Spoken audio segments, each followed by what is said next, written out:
एक मुनीम है जो मुनीम का कार्य करते हैं। मुनीम का वो कार्य कर रहे हैं तो एक दिन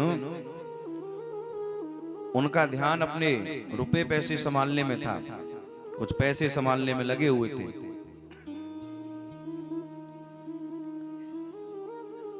अपने सेवक से कहा कि भैया एक काम करो, मेरे लिए जरा मीठा जल लेके आ जाओ।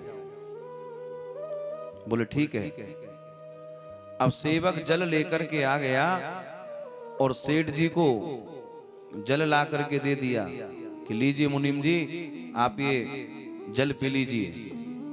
उन्होंने जल को उठाया और एक ही बार में उस जल को पी गए। अब मुनीम ने तो उस जल को पी लिया, लेकिन वो सेवक वहीं की वहीं खड़ा रहा। वो महाराज कांप रहा है, मन में एक भय उसके में चला गया। जब मुनीम का ध्यान सेवक की ओर गया,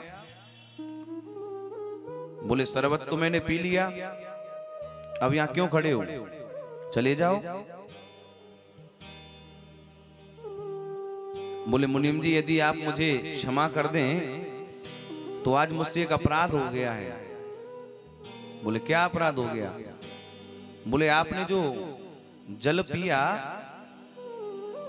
आपने मीठा जल मुझसे मंगाया था, लेकिन आप इसे पी गए और आज मुझसे भूल हो गई कि मैं शक्कर की जगह इसमें नमक डाल के ले आया था। क्या आपको मालूम नहीं चला? मुनीम जी कहने लगे कि मुझे तो मालूम बिल्कुल नहीं चला।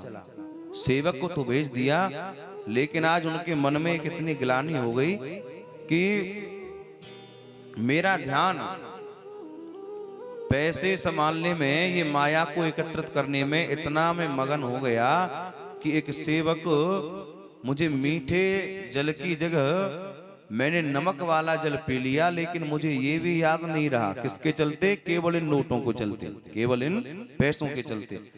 बोले यदि इतना ही ध्यान मेरा परमात्मा के नाम में होता तो मेरे जीवन का कल्याण हो जाता, मेरे जीवन का कल्याण हो जाता।